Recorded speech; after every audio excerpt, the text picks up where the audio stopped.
Inilah PT Kalijaga Citra Budaya Suara 98,5 FM KCBF Radioku, inspirasi spirit hati.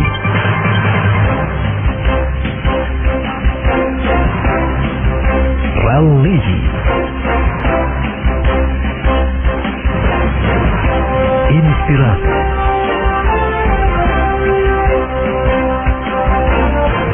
motivasi,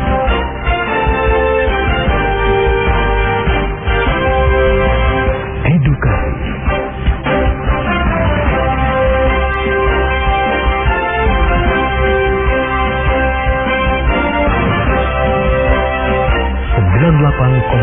FM KCBF Radioku, inspirasi spirit hati.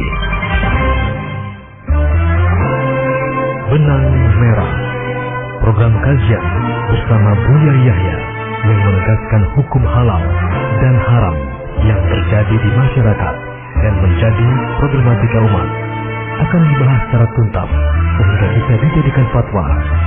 Acara ini terformat secara interaktif melalui line telepon dan SMS.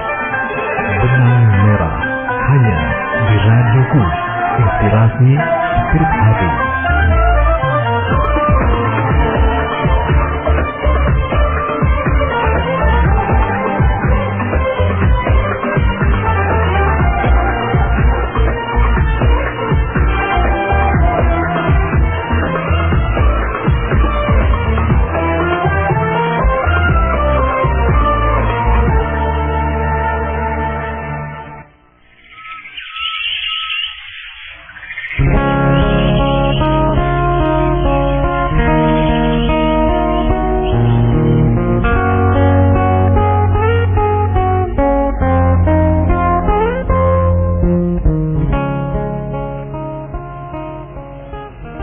Assalamualaikum warahmatullahi wabarakatuh.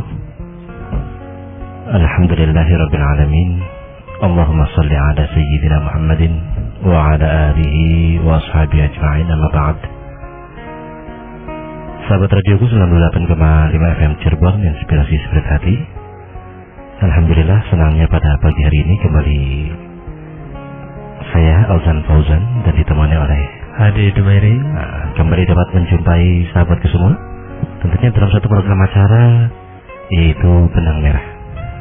Satu program yang membahas tentang fatwa-fatwa ulama terdahulu, yaitu tentang halal haram, sunnah bid'ah dan yang lainnya, yang tentunya bersumber dari Quran dan hadis yang telah ditetapkan oleh para ulama-ulama kita terdahulu.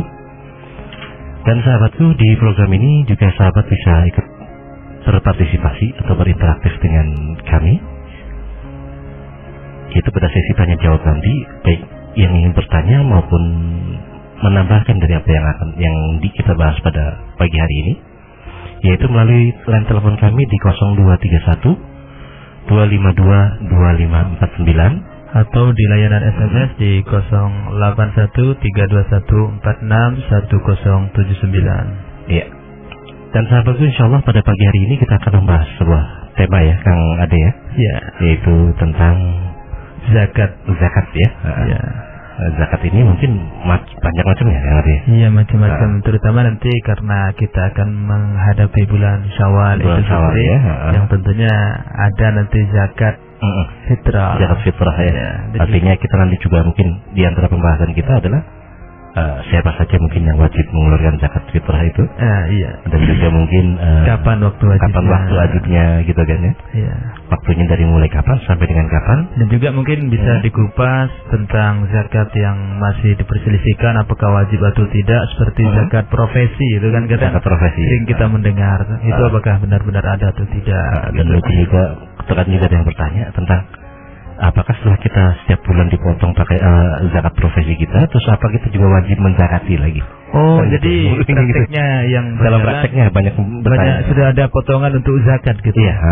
Tetapi itu tanpa persetujuan atau dengan persetujuan? Dengan persetujuan tentunya. Gitu.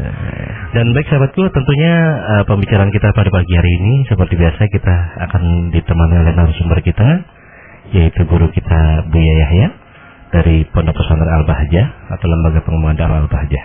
Alhamdulillah beliau saat ini sudah berada di studio bersama kita semua, sahabat. Dan mari kita sambut dulu beliau. Assalamualaikum warahmatullahi wabarakatuh. Waalaikumsalam warahmatullahi wabarakatuh.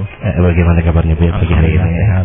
Semoga para pendengar semua juga senantiasa dijaga oleh Allah Subhanahu wa taala. Sehingga Ramadan ini benar-benar secara lahir dan batin itu sehat. Tanpa berat melaksanakan ibadah tapi pahala tetap mendapatkannya. Baik, sahabatku, tentunya kembali kami ingatkan kepada sahabat semua. Sahabat juga bisa berinteraksi dengan kami untuk bertanya maupun menambahkan dari apa yang kita bahas pada pagi hari ini, yaitu lewat line telepon kami di 0231 252 2549 atau bisa juga melalui SMS di 081 321 461079. Baik, sahabatku semua, juga kami beritahukan juga kepada sahabatku semua untuk bisa ikut gabung ya. Bagi sahabatku yang mungkin saat ini baru stay tune, sahabatku semua bisa bergabung dengan SMS yang terikut kami Bu ya, yaitu dengan cara ketik rek titik nama titik kota tempat tinggal titik usia ya. Kami ulangi, Anda bisa ketik rek titik nama titik kota tempat tinggal titik usia. Misalkan contoh ini, yaitu rek titik Ozan titik Cirebon titik 37, dan kirimkan ke 08 988 988 765.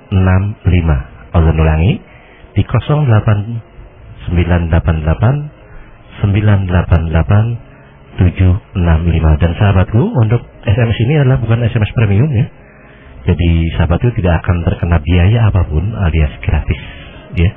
Jadi cepat bergabung dengan SMS Center Buya ya, karena Anda akan mendapatkan jadwal majelis taklim guru kami Buya ya, dan juga tausiah dari beliau langsung dari beliau dan dimana langsung HP sahabatku semua. Baik sahabatku, sebagai acara yang pertama atau sesi yang pertama, yaitu penjelasan tentang tema pembahasan kita pada pagi ini, yaitu tentang masalah zakat, dan akan disampaikan langsung oleh guru kami Buya ya. Kepada beliau kami persilahkan Buya. Bismillahirrahmanirrahim. Assalamualaikum warahmatullahi wabarakatuh. Waalaikumsalam warahmatullahi wabarakatuh. Alhamdulillah alladzi asbagha lana an-ni'ama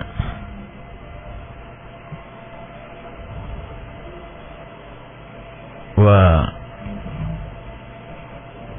sahhala lana subula husuliha wa qala la in syakartum la'azidannakum fabisyukri tasdadun ni'amu.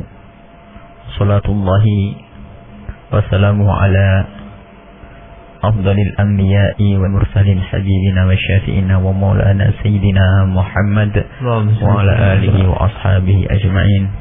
Amma ba'du. Kita harus senantiasa mensyukuri nikmat Allah, dan di antaranya adalah disyariatkannya zakat. Sebab zakat tidak wajib kecuali bagi yang punya. Artinya orang fakir tidak ada zakat.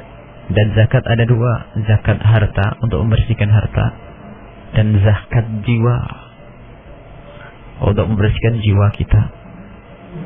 Zakat harta atau zakat mal ada sendiri pembahasannya. Zakat fitrah ada sendiri pembahasannya. Kalau zakat mal disesuaikan dengan kepemilikan harta. Adapun zakat fitrah adalah bagi semua kepala. Orang yang merasa dirinya manusia, besar kecil, kaya melarat, pejabat rakyat, sehat dan sakit, gila, sama, semuanya wajib mengeluarkan zakat fitrah. Nah, adapun tadi yang disinggung dalam muqaddimah terlalu banyak tentunya pembahasan jika itu semua harus dibahas.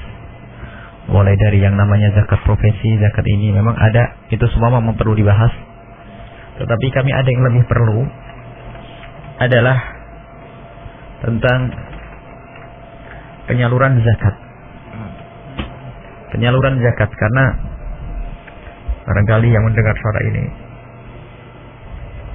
para asatid PKM masjid dan lainnya yang punya kewajiban di hadapan Allah Subhanahu wa taala untuk membagikan zakat, karena mereka adalah diamanati untuk mengumpulkan zakat. Tentunya di sana harus ada ilmu-ilmu di dalam membagi zakat supaya kita tidak salah. Mulai dari mengambil hingga mengeluarkan semuanya harus ada ilmunya yang tidak kita akan salah. Zakat fitrah yang diwajibkan kepada kita adalah dari makanan pokok yang kita makan. Dan waktunya adalah seseorang menjadi wajib membayar zakat fitrah adalah jika ia mempunyai kelebihan dari apa yang bisa dimakan di hari raya itu. Syarat yang pertama. Syarat yang kedua, orang tersebut menemui bagian dari Ramadan dan bagian dari hari raya.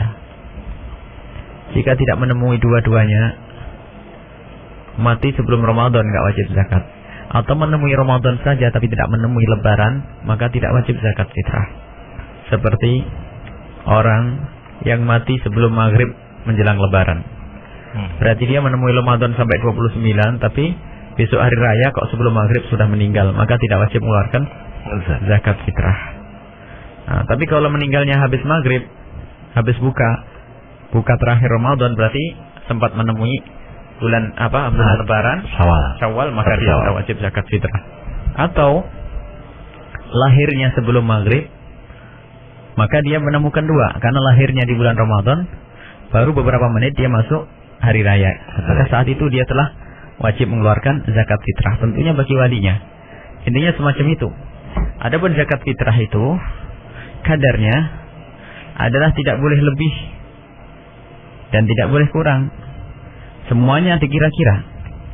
Tidak boleh lebih, tidak boleh kurang. Diperkirakan dalam hadis yang diriwayatkan oleh Imam Al-Bukhari rahimahullah ta'ala dan Imam Muslim rahimahullah ta'ala, disebutkan di situ anna Rasulullah sallallahu alaihi wasallam, bahwasanya Rasulullah sallallahu alaihi wasallam arada zakat al-fitri, mewajibkan zakat fitrah min Ramadana, di bulan Ramadan, ala nasi, kepada manusia, sa'an, satu sa', min tamrin, dari tamar kurma, au sa'an, satu sa' min sya'irin, dari gandum, ala kulli hurrin, kepada setiap orang yang merdeka, au abdin, atau budak, au zakarin, laki-laki, unsa, atau perempuan, minal muslimin, dari yang beragama Islam. Jadi beragama Islam saja syaratnya. Nah, di sini takarannya adalah satu sa'. Dan satu sa' ini ukuran Arab. Berapa terjemahannya dalam bahasa kita? Satu sa' dijelaskan oleh para fuqaha, satu sa' itu adalah 4 mud. 4 mud itu perkiraannya adalah satu genggam. Satu genggam tanah, satu genggam tangan yang normal. Bukan tangannya orang yang cacat lalu kecil tangannya, atau tangannya orang yang tumbuh tidak normal sehingga gede sekali, tidak. Jadi tangan normal itu kalau kita ambil 4 kali itu jadinya satu sa'. Nah, kemudian untuk mempermudah, dan memang begitu, jadi tidak usah pusing. Kalau suatu ketika kita di tengah hutan, ya, hidup di tengah hutan, mau zakat fitrah, tidak usah gara-gara mencari timbangan nggak ada lalu nggak zakat fitrah. Sebab aslinya hanya cukup dengan genggaman itu saja. Akan tapi sudah dihitung oleh para ulama terdahulu, khususnya di Indonesia juga, sehingga itu sudah disimpulkan dalam bentuk gram, boleh. Biarpun di negeri Arab sana yang masih ada sa', ternyata langsung praktis, karena orang tidak familiar, tidak terbiasa dengan kalimat sa'. Memang pakai kail, ada. Akan tapi pakai timbangan ada. Akan tapi mereka lebih biasa sudah umum di dunia ini adalah dengan kilo. Sehingga sudah diterjemahkan bahwasanya satu mud itu antara 6 sampai 6,7 on. Perbedaan di sini. Sebab aslinya tidak ada on-onan itu. Maka tidak ada masalah kalau kita ngambil 6 on boleh. Kalau 6,7 dan ini paling besar, maka selama ini kita menyebut 6,7 kenapa? Sebab paling banyaknya orang, di antara orang yang berbeda pendapat, yang paling besar adalah 6,7. Ada yang mengatakan 6 on, ada yang mengatakan 6,4, ada yang mengatakan 6,5, ada yang mengatakan 6,7. Maka setelah ini yang kami sebar adalah 6,7. Saya ngambil yang agak gede dikit supaya tidak terlalu. Apakah ini zalim kepada orang yang membayar zakat? Semoga tidak, karena ini semua perkiraan.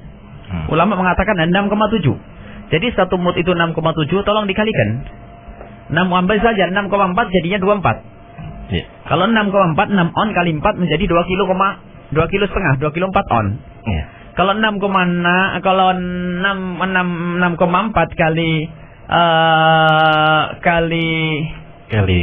kali 4 berarti menjadi 25,6. 25,6. 2,68 ya. Yeah. 2,68. 2 kilo setengah lebih. Yeah. 2 kalau 67 kali 4 29 ya. 28 ya. Berarti yang itu kalau 2,7. Kalau 2,5 nanti ada lain lagi. Yeah. Kalau 6,5 5 kali 4 2. Berarti 2,6 saja. 2 kilo 6 on. Jadi kurang lebih antara 2 kilo setengah, 2 kilo 4 atau 2 kilo 6, 27 kurang lebihnya seperti itu. Baik. Tidak sampai 3 kilo. Ya, tidak sampai 3 kilo. Baik.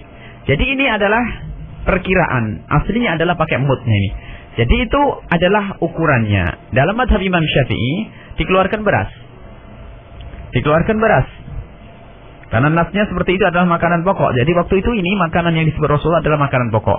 Jadi tolong ini, barangkali kami tidak ingin panjang lebar di sini. Kami ingin ada hal yang lebih penting untuk kami sampaikan pada benang merah ini adalah berkenaan bolehkah zakat diberikan ke pesantren, masjid dan kiai. Itu saja nanti sebetulnya yang kami perlu itu. Baik. Nah itu adalah masalah zakat. Jadi pengambilannya kalau Anda panitia masjid harus benar. Sekolah-sekolah kalau ngambil. Lah, kalau dibayar dengan uang bagaimana? Menurut mazhab Imam Syafi'i tidak boleh. Akan tapi barangkali untuk kemudahan, karena sebagian orang sudah pakai dengan uang, boleh diganti dengan uang menurut mazhab Imam Abu Hanifah, dan kita mengikutinya boleh karena itu bukan orang-orang lemah. Imam Abu Hanifah adalah orang kuat, ya. Seorang mujtahid, maka kita boleh mengikuti dibayar dengan uang. Akan tapi tetap lebih baik dibayar dengan beras seperti yang dikukuhkan dalam mazhab kita Imam Syafi'i. Tapi ingat, di saat kita ganti dengan uang, maka tidak boleh melebihi daripada nilainya beras. Kalau beras itu nilainya 4 kilo, 2 kilo setengah itu 20.000. Mohon maaf. Kalau nilainya 20.000, maka tidak diperkenankan melebihkan dari itu waktu kita mengambil. Biarpun itu orang miliarder, biarpun itu Pak Presiden, zakat fitrahnya tetap sama 2 kilo setengah. Jangan mentang-mentang Presiden zakatnya 1 kuintal. Nggak ada itu. Haram kita mengambil duitnya Presiden dengan cara yang haram. Sama. Jadi nggak boleh gara-gara wah kiai sekolah favorit zakatnya 50.000. Jangan ngarang lah. Jadi memang urusan begini harus belajar juga. Karena mengambil haknya orang lain adalah haram. Haram. Jadi tidak diperkenankan seperti itu. Kemudian setelah pengambilannya benar, penyalurannya kemana? Anda jangan ngambil risiko kalau bayar. Selagi penyalurannya kurang jelas, Anda jangan taruh zakat di tempat itu. Mending Anda bagi sendiri. Ada sebagian tim yang mengumpulkan zakat tidak tahu dibawa kemana zakat itu. Bagaimana Anda akan merelakan kewajiban Anda dibawa kemana Anda nggak tahu? Nah, ini bermasalah. Tim diambil dari sini, lalu dibawa kemana? Bisa saja salah. Wong yang punya ilmu saja masih bisa kepleset, bagaimana yang tidak punya ilmu? Kiai dan ustadz saja bisa saja salah menyalurkannya. Apalagi yang tidak punya ilmu. Sehingga di manajemen ilmu ekonomi dibuat begini macam dengan akal-akalannya. Sehingga tidak mengena. Kalau begitu seolah-olah belum bayar zakat dan percuma. Ini adalah musibah. Jadi penyalurannya harus benar. Nah ini yang harus kita ketahui. Anda yang punya, ini termasuk bukan zakat fitrah saja, akan tapi semua zakat. Zakat mal juga harus jelas kemana. Dijelaskan di dalam Al-Quran, innamas shadaqatul fuqara. Itu sudah jelas. Zakat itu adalah untuk orang fakir. Wal masakin, orang miskin. Amilina alaiha, orang yang menangani pengambilan dan pembagian zakat. Mu'allafah, wal mu'allafati qulubuhum, orang yang baru masuk Islam. Bukan 4 tahun mu'alaf terus, enggak. Mu'allaf itu anak setahun, sebulan, 2 bulan, 3 bulan sampai kuat imannya selesai. Bukan 10 tahun masih mu'allaf. Nggak ada mu'allaf 10 tahun itu. Nah, ini pasti dikasih zakat terus. Nggak, mu'allaf itu adalah beberapa tahun, awal-awal tahun saja. Bisa saja bulanan. Wafir riqab, orang yang budak yang merdeka tapi diberi kesempatan sama tuannya, beda yang belum merdeka, diberi kesempatan oleh tuannya untuk membayar dirinya. Nah, mukasab maksudnya. Kalau kau bisa membayar segini, kamu merdeka ini. Sekarang sudah tidak ada ini. Wal gharimin, orang yang punya utang. Wa fisabilillah, orang di jalan Allah. Ibn sabil, orang yang terputus di tengah jalan, nggak punya bekal. Itu semua faridatan minallah. Wajib pembagiannya kepada mereka. Wallahu alimun hakim. Allah Maha mengetahui dan Maha bijak. Nah, ini zakat itu diberikan kepada yang berhak. Kalau fakir miskin sangat jelas.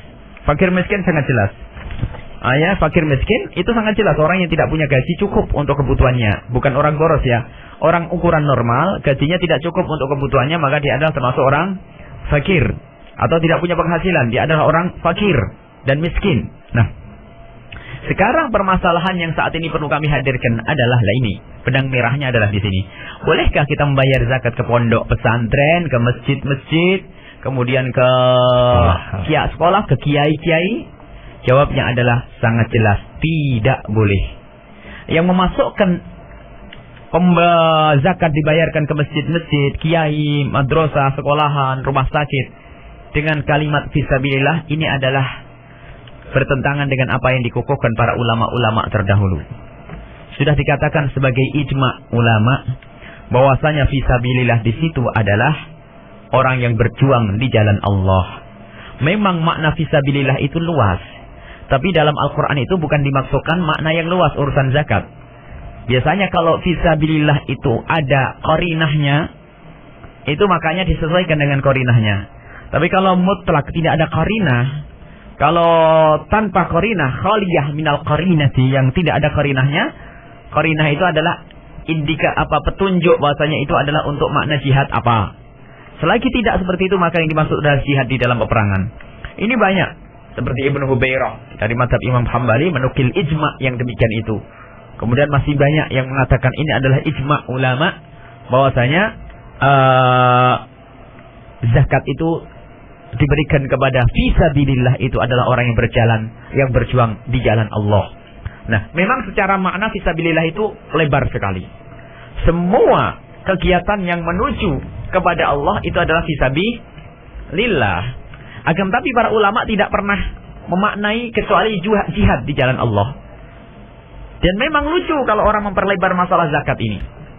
Sehingga kalau disebut semua fisabilillah Allah boleh menerima zakat. Ini aneh.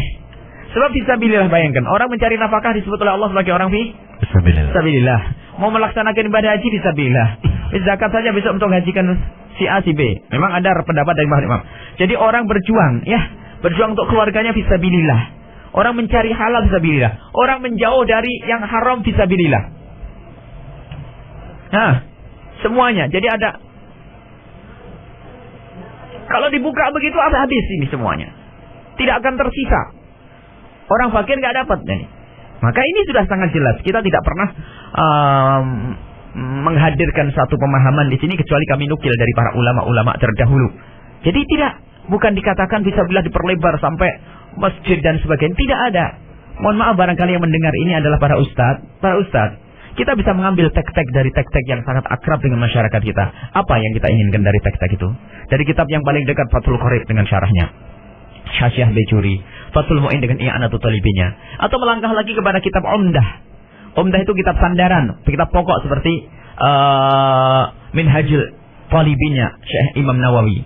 Itu coba dilihat semuanya, dan surahnya yang sangat banyak. Tuhfatul Muhtaj, Muhni Muhtaj, dan Nihayatul Muhtaj. Semuanya bisa dilihat bagaimana mereka waktu menerjemahkan fisabilillah itu. Fisabilillah semua adalah orang yang berada di medan laga.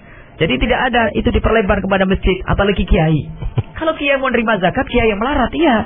Tapi kalau kiai yang kaya, kiai cukup nggak boleh, tidak diperkenankan. Maka di sini harus, kalaupun ada pendapat misalnya, selama ini kita dengar ada seorang alim dari mazhab Imam Syafi'i, namanya Qaffal Asy-Syashi. Ini Qaffal Kabir tuh. Qaffal Asy-Syashi mengatakan bahwasanya boleh diberikan kepada kepentingan-kepentingan umum seperti pengkafanan mayit, masjid-masjid dan sebagainya. Itulah nukil yang tidak benar. Qafal Asy-Syafi'i dalam tafsirnya hanya berkata, dinukil dari sebagian para fuqaha, diperkenankan. Bukan ini hal yang dikukuh oleh Qafal Asy-Syafi'i. Dan kemudian Qafal Asy-Syafi'i, qafal yang awal, qafal yang pertama, itu ada beda dengan qafal Ats-Tsani. Qafal pertama memang faqih madzhab Syafi'i, tapi dia cenderung kepada Mu'tazilahnya.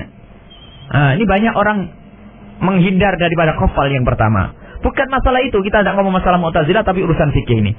Tapi qafal Asy-Syafi'i bukan mengukuhkan. Kalau memang dikukuhkan akan ditulis dalam kitab yang lainnya. Dia hanya menukil. Dan itu pun dari fuqaha. Fuqahanya majhul, tidak disebutkan siapa itu fuqahanya. Imam Fakhrul Razi menukil tafsir dari Qafal Asy-Syafi'i. Qafal Asy-Syafi'i menukil seperti itu. Hanya kalimat yang dilewatkan begitu saja. Tapi kenapa oleh ulama sekarang itu jadikan nomor satu omongan-omongan begitu? Lupa dengan perkataan ulama yang lainnya sudah jelas bahkan dinaskan oleh Imam An-Nawawi rahimahullah ta'ala. Nawawi siapa Nawawi? Nawawi siapa Nawawi? Mujtahid di dalam madhab yang mujtahidnya adalah mujtahid mendekati mujtahid mutlak. Belum lagi imam madhab, Imam Syafi'i, Imam Malik, Imam Ahmad bin Hanbal, Imam Abu Hanifah. Semua mengatakan bahwasanya fisabilillah adalah jihad jana Allah. Tidak boleh. Jadi kalau ada orang yang berbeda, tentu harus mendatangkan teks. Kalau ikut fatwanya orang baru seperti Syekh Yusuf Qaradawi, Syekh Mahmud Shalto dan sebagainya. Dari mana? Kita akan membanding Syekh Yusuf Qaradawi dengan Imam An-Nawawi? Dari mana kita perbandingan apa dengan siapa? Perbandingan siapa dengan siapa? Kita tidak merendahkan ulama akhir zaman ini. Akan tapi ini permasalahan sensitif. Permasalahan hartanya orang fakir. Kita bisa mengambil pendapatnya Syekh Qaradawi misalnya. Kita bisa mengambil pendapatnya Mahmud Shaltut. Kita bisa mengambil pendapatnya ulama akhir zaman yang mereka menggampangkan urusan agama, tapi bukan urusan duit, urusan ibadah. Ya, misalnya umroh, mikotnya dari Jeddah. Enggak, ayo. Kalau ini, kenapa masih ada celah untuk ini? Biarpun ulama terdahulu tidak pernah ada yang mengatakan mikot dari Jeddah boleh. Tapi ada celah para ulama berijtihad di balik ini, ulama akhir zaman. Tapi ini urusannya bukan urusan keuangan. Tapi urusannya ini adalah makan hartanya orang fakir. Ini yang mengerikan. Bahkan hartanya orang fakir. Apakah Anda ingat Rasulullah dalam hadis yang diriwayatkan oleh Imam Bukhari, inna rijalan, ada laki-laki, orang-orang, rijal. Pakai bukan kalimat nas ini. Rijal biasanya ada semakin kekhususan nih. Inna rijalan ini bisa saja ini ustaz orang-orang ini yatakhawwaduna. Inna rijalan yatakhawwaduna, menyelami fi malillahi dalam urusan harta-harta itu bi ghairi haqqin, dengan cara tidak benar. Falahumun nar, mereka adalah api neraka yaumal kiamat, di hari kiamat. Nah, kita perlu berikhtiar di dalam hal ini. Ikhtiyatnya bagaimana? Anggap saja dua pendapat. Padahal ini tidak. Pendapat di sini hanya satu, bahwasanya zakat tidak boleh diberikan kepada ustadz, tidak diberikan kepada masjid, tidak diberikan kepada sekolahan.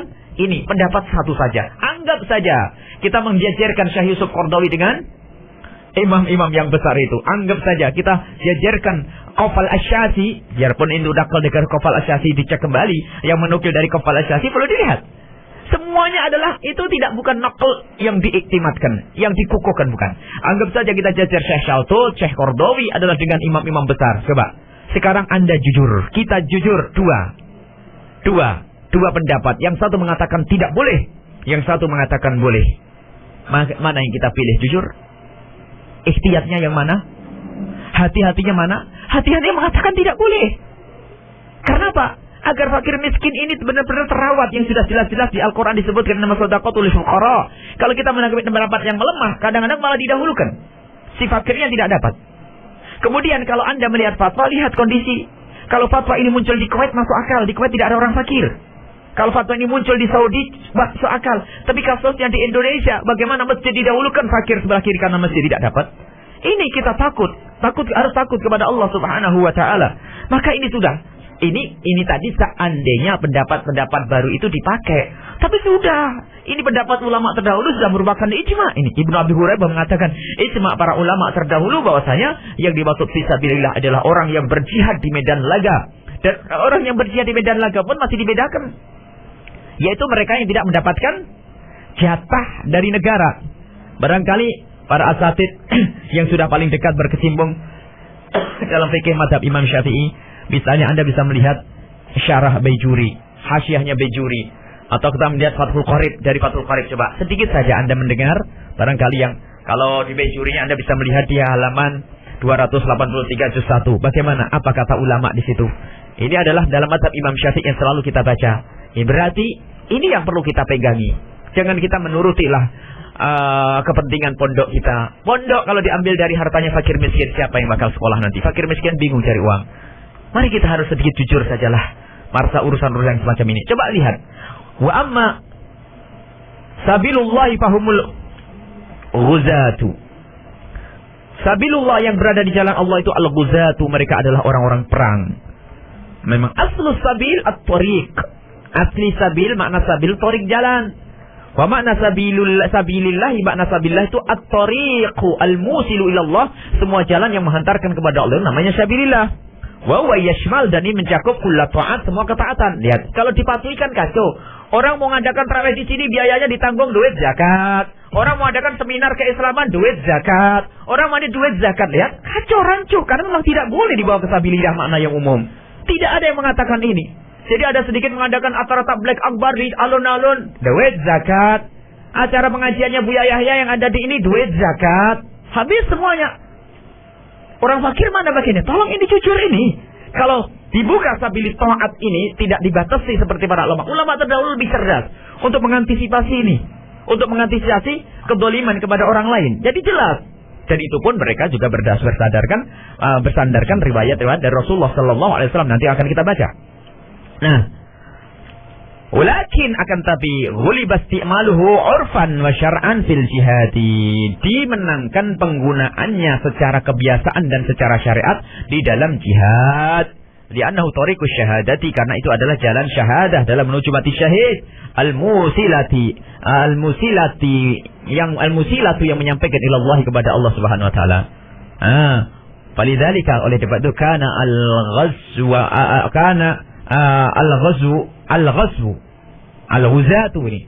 Al-ghazwu ahaqu, kalimat peperangan itu lebih berhak bi itlaqi ismi sabilillah, untuk diberi nama fi sabilillah. Tsumma stu'mila, kemudian digunakan fil ghuzati, orang-orang yang berperang. Likaunil ghazwi, disebab likaunil ghazwi yang namanya peperangan itu qaiban bihim, yang menjalankan adalah orang-orang yang berperang tadi.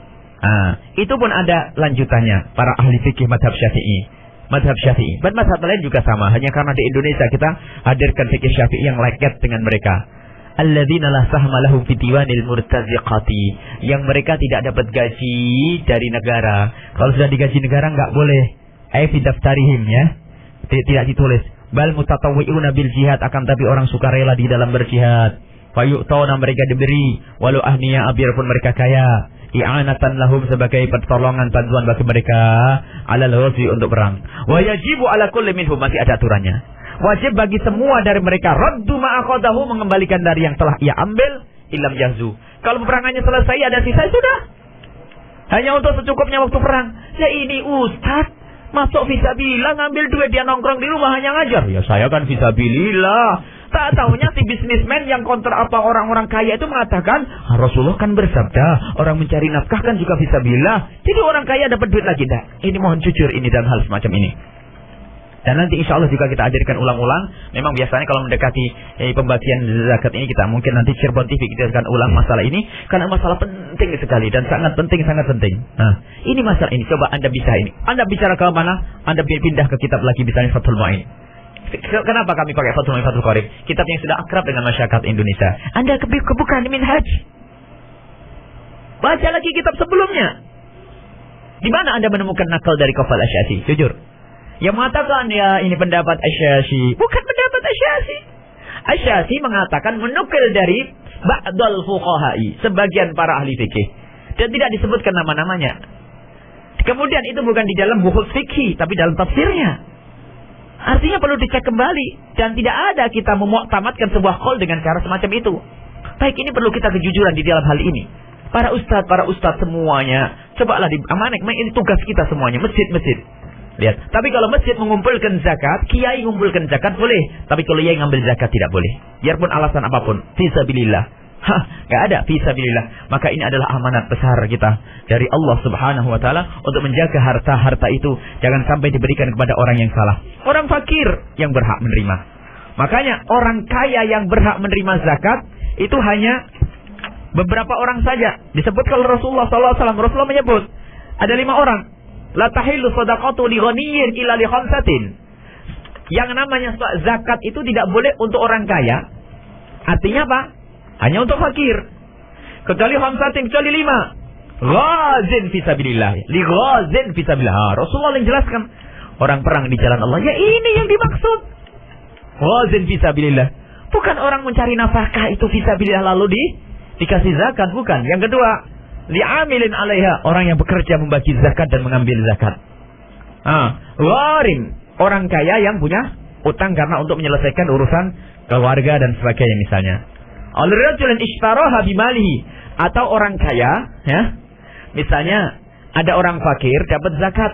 Zakatnya kambing ya. Ada orang zakat kambing, kambingnya dikasihkan sama orang fakir. Kan betul begitu, benar kan? Kemudian saya sebagai orang kaya membeli dari si fakir. Ini baru boleh duit zakat pindah ke saya, tapi saya membeli duit itu, membeli kambing itu, bukan berarti langsung diberikan duit zakat kepada saya, tidak. Sama itu enggak. Rajulin lahu jarun miskin fayatasaddaqu ala al-miskin, tasaddaqu ala al-miskin fa ahda al-miskinu lil ghani. Misalnya ada orang fakir dapat zakat. Lah rupanya zakatnya kok banyak sekali ya. Hari itu dia biasanya dapat zakat cuma 1 juta, kok sampai 10 juta. Dan dia fakir tapi dermawan. Ajib. Akhirnya Pak, kiri kanannya orang kaya dikasih hadiah. Boleh. Jadi orang kaya nerima hadiah dari si fakir, tapi zakat itu nyampe ke tangannya si fakir dulu. Ini. Dan masih riwayat-riwayat yang banyak tentang hal yang demikian ini. Jadi semuanya itu sangat jelas sebenarnya hukum itu. Dan kata guru kami Abdul Baharun, "Ukhruj min hadzi nafsik." Keluarlah dari kepentingan pribadimu, kamu akan bisa netral ngomong. Dan kami harus belajar itu. Mohon maaf. Kenapa kita semakin hari dalam urusan ini harus semakin tegas? Karena ada pesantren di Pondok Al-Bahjah. Biarpun kami mungkin belum atas disebut kiai, orang anggap barangkali. Sehingga banyak orang mengirim zakat buat Buya, zakat buat pesantren. Akhirnya setiap kita tanya, kenapa seperti ini? Sudah biasa kami melakukan begini. Oh, enggak, salah. Ini sekaligus komando, jangan kirim zakat ke Al-Bahjah. Jangan ngirim ke sana ke zakat ke pondok. Biarpun pondok radio tidak butuh uang zakat Anda. Kalau Anda pengen bantu, jangan pakai duit zakat. Radio ini jihad atau tidak? Fisabilillah atau tidak? Fisabilillah. Tapi tidak boleh radio ini diambilkan dari duit zakat. Kenapa? Kita tidak ingin termasuk orang yang takhawaduna, yang menyelam, itu ngaduk-ngaduk harta Allah. Maka itu tempatnya Allah di neraka. Ini sebetulnya yang kami hadirkan pada kesempatan ini. Adapun khusus para fuqaha sangat jelas. Nas para fuqaha ada jelas. Mohon maaf, kalau ada pendapat orang akhir zaman, kami juga mengetahui. Pendapat-pendapat orang akhir zaman kita juga tahu. Cuman permasalahannya kita emang harus keluar dari hawa nafsu. Hawa nafsu. Pondok ada kebutuhan. Kiai harus ganti mobil kadang-kadang. Biar katanya bahasanya untuk dakwah sana sini. Ya terserah godaan ini. Kalau tidak bisa saja program kejahatan di balik kebaikan ini bisa terus berjalan. Maka kita harus tegas di dalam hal ini. Memang suka atau tidak suka orang. Tapi kalau tidak kami sampaikan, kapan kita harus menyampaikan? Jangan begitu mudah wahai para asatid menyampaikan fatwa. Berkata Qafal Asy-Syafi'i, beliau adalah seorang alim mazhab Syafi'i. Beliau mengatakan begini, ya kalau urusan-urusan selain daripada duit bisa saja. Sementara kita tahu bahwasanya pendapat para sahabat boleh kita pakai. Tapi bisyarti sihhatin naqli. Syaratnya benar penukilannya. Lah ini apalagi Qafal Asy-Syafi'i itu nukil dari siapa tidak jelas. Bagaimana langsung kita ambil? Ini kan aneh. Perkataan sahabat saja, sahabat yang dekat kepada Rasulullah, perkataannya baru boleh kita ambil. Akan tapi syaratnya penukilannya kepada mereka adalah sudah benar. Termasuk kepada Imam Syafi'i. Tentu penukilan yang benar itu tandanya bagaimana? Disebut berulang-ulang. Dari generasi, termasuk penafsiran tentang fisabilillah ini adalah orang yang berperang jihad di jalan Allah. Ini penukilan dari Imam Syafi'i sudah mutawatir. Dari Imam Syafi'i muridnya semuanya. Sehingga semua buku kitab fikih murid-muridnya Imam Syafi'i semuanya seperti itu. Sampai diringkas di dalam Minhajul At-Talibin Imam An-Nawawi. Kemudian disyarahi lagi. Kemudian dikecilkan lagi. Begitu seterusnya. Semuanya kembali kepada Imam Syafi'i. Nakal yang jelas ini. Jadi jangan sampai kita tertipu dengan beberapa fatwa di akhir zaman ini yang mohon maaf ya, ini adalah sungguh sangat mengerikan. Kalau dibuka orang fakir tidak dapat, alangkah zalimnya. Kalau kita mengambil duitnya orang kaya saja sudah dosa, apalagi kita mengambil duitnya orang fakir. Yang bermadhab Hambali bisa dilihat lagi. Ibnu Qudamah Al-Hambali juga menukil ijma'. Beliau mengatakan bahwasanya wala khilafa fi annahum al-ghuzatu. Tidak diperselisihkan bahwasanya yang dimaksud dengan fisabilillah itu adalah para pejuang-pejuang. Lianna sabilallahi, sebab jalan Allah indal itlaqi, kalau mutlak tanpa qarinah, tanpa gaib, itu ada wa al-ghazwu, yaitu peperangan. Dan ini adalah wa ijma', ini adalah kesepakatan para ulama. Mohon ini saja insyaallah yang bisa kami hadirkan. Mungkin ini adalah bahasa cinta kami kepada semuanya yang ngurus zakat. Tolong jangan dipotong zakat 40% untuk masjid. Masjid sudah ada jatahnya sendiri. Ketahuilah dari sisi lain. Yang pertama adalah kita zalim kepada fakir miskin. Takutlah kepada Allah. Yang kedua adalah orang menjadi kikir orang kaya. Ya. Sehingga orang kaya itu kalau mau menyumbang masjid diambilkan dari zakatnya. Mana sedekah sunnahnya dari dia? Mana? Orang ngantar ke kiai hanya duit zakat. Mana duit sedekahnya? Hanya diperkenalkan kepada kiai duit zakat. Innalillah. Pondok dikasih duit zakat. Mana sedekahnya? Kita tidak butuh duit zakat. Alhamdulillah tanpa duit zakat jalan hidup semuanya. Dan kan banyak yang sudah ngirim harus kita kembalikan. Karena itu amanat. Kita tidak butuh. Kecuali kita jadi wakil untuk membagi zakat. Kemudian sisi lain. Orang membantu masjid pada malas. Kenapa? Dia sudah punya bayangan, dipikir masjid dapat duit zakat. Padahal yang zakat berapa orang sih? Dikirain banyak. Sehingga karena dibalik bayang-bayang, ketidakjelasan, jadi kayaknya masjid duitnya banyak. Karena merasa masjid duitnya banyak, sehingga orang kaya pun tidak pernah berkeinginan untuk menyumbang. Sehingga di saat sang suami pengen menyumbang, apa kata istri? Bang, ini kan Ramadan biasanya dapat zakat banyak kan bang? Oh iya ya, bener deh, gak jadi bayar itu. Tapi kalau ngerti, bang, masjid itu gak nerima zakat loh ya. Biarpun sekarang duit banyak itu, tetapi masjid kan tak boleh menerima zakat. Iya dek, siapa lagi yang bantu kalau bukan kita? Yuk sedekah. Udah. Di samping itu masalah amanat kepada Allah Subhanahu wa ta'ala. Memang ada orang mengingatkan, Buya kalau ngomong masalah ini hati-hati. Memang benar saya harus hati-hati. Dan sudah sangat hati-hati. Akan tapi beginilah kebenaran. Kalau seandainya harus ada yang marah, daripada saya menunda lalu dimarahi oleh Allah Subhanahu wa ta'ala, lebih baik saya dimarahi oleh manusia. Kalau ada masalah perkataan ulama, kalau harus membuat satu diskusi ilmiah, yang membantu kami sangat banyak. Karena kitab-kitab yang ada itu adalah semua membantu kami. Pendapat-pendapat baru kita juga tahu. Akan tapi lihat, kita perlu kejujuran. Seandainya, sekali lagi, ada dua pendapat ulama-ulama besar. Anggap saja Imam Syafi'i, Imam Malik mengatakan boleh. Anggap, tapi tidak. Contoh orang yang segede Imam Syafi'i, ada mujtahid mutlak mengatakan boleh. Yang satu mengatakan tidak boleh. Mana yang lebih ikhtiyat, hati-hati? Tentu yang mengatakan tidak boleh.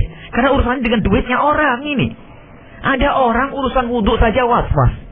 Urusan mikotnya umrah ribut. Urusan mabit di Mina rame. Padahal itu masalah yang sederhana, ulama berbeda pendapat. Kenceng, kaku. Tapi urusan duit, ngambil yang lemah. Urusan ibadah, ambil yang lemah, gak apa-apa. Mabit di Mina, terserah. Mau mengatakan wajib, enggak. Imam Asnawi dan juga mazhab Imam Abu Hanifah, nyantai. Masalah mikot di Jeddah, jumhur ulama 4 mazhab mengatakan tidak ada. Hanya isyarat dari Ibnu Hajar Al-Haytami begini-begini. Anggap saja itu boleh, nggak ada masalah. Karena urusannya bukan urusan keuangan. Tapi kenapa urusan ibadah dia ngambil yang urusan ibadah ngambil yang berat, tapi urusan duitnya orang dia ngambil yang lemah. Mungkin memang itu. Kalau sebagian ulama, ini adalah Syekh Abdul Wahab Asy-Sya'rani menyinggung hal yang demikian. Itu apa dengan kalimat karena ada kebutuhan dirinya. Dan kalau yang semacam itu dikhawatirkan tidak ikhlas. Orang hanya pengen gedekin pondoknya tanpa sadar itu duit zakat. Duitnya fakir miskin. Dia membangun rumah sakit dengan duit zakat. Dia tidak ikhlas membangun rumah sakit. Alasannya kemanusiaan. Kemudian yang masuk tidak diperkenankan menggunakan fasilitas zakat bagi orang yang kaya. Tidak boleh fasilitas zakat digunakan oleh qawiyin muktasib. Orang yang kaya tidak boleh. Sekarang kalau dibuat rumah sakit, jujur, rumah sakitnya orang fakir atau orang kaya? Dan itu pun orang fakir masih bayar, coba jujur tuh. Untuk mencetak buku katanya, buku untuk dakwah ilallah. Bukunya setelah dicetak, dijual lagi. Tetap orang fakir gak dapat bagian. Ini kezaliman, ini yang harus kita cermati. Pondok, anggap saja pondok dari duit zakat. Siapa yang bisa mondok? Orang fakir masih bingung, tidak gratis buat fakir. Hanya paling gratis 20 orang, sisanya bayar misalnya. Kenapa ini? Mohon maaf, ini adalah memang harus benar-benar kita perlu kejujuran agar kita selamat di dunia dan akhirat. Insya Allah nanti akan diulang lebih sempurna lagi waktu kita di Cirebon TV. Insya Allah. Baik, karena waktu dibatasi. Iya, mohon maaf ini sebelum ada pertanyaan dari para sahabatku Bu ya. Bagaimana dengan salah satu lembaga atau pondok pesantren yang mereka ini menjadi penitia zakat, sementara kan statusnya amil. Dengar-dengar yang namanya amil zakat itu harus ada penentuan dari pemerintah, ya gimana? Memang seperti wal amilina 'alaiha itu adalah digambarkan dalam sebuah negara yang sudah jelas. Untuk menghindari lagi-lagi kezaliman kepada fakir miskin. Kezaliman kepada fakir miskin, maka amil itu harus benar-benar dikukuhkan oleh negara dan dikontrol. Kemudian pengambilan kepada amil itu bagaimana? Jangan dibayangin amil seenaknya sendiri. Coba kalau pendapat lemah sekarang diambil, kacau. Amil buat sendiri tanpa dipantau pemerintah. Lalu ngambil pendapat lemah, zakat boleh diberikan kepada satu orang. Enak setelah ngumpulin duit diambil semuanya. Coba kalau mau celah, kalau urusan zakat pakai kol-kol lemah, ini hancur itu. Ya, kan ada pendapat lemah bahasanya zakat boleh diberikan kepada satu orang. Madhab lain selain madhab Imam Syafi'i, atau minimal 3 kelompok. Coba, boleh satu orang. Akhirnya anjing, semua pengen jadi amil zakat, pakai 2 pendapat. Ini pendapat ulama juga. Pendapat ulama, saya amil, saya yang ambil. Apalagi kiai merasa amil, saya kan amil yang ngatur semuanya. Bahkan saya mudirnya amil.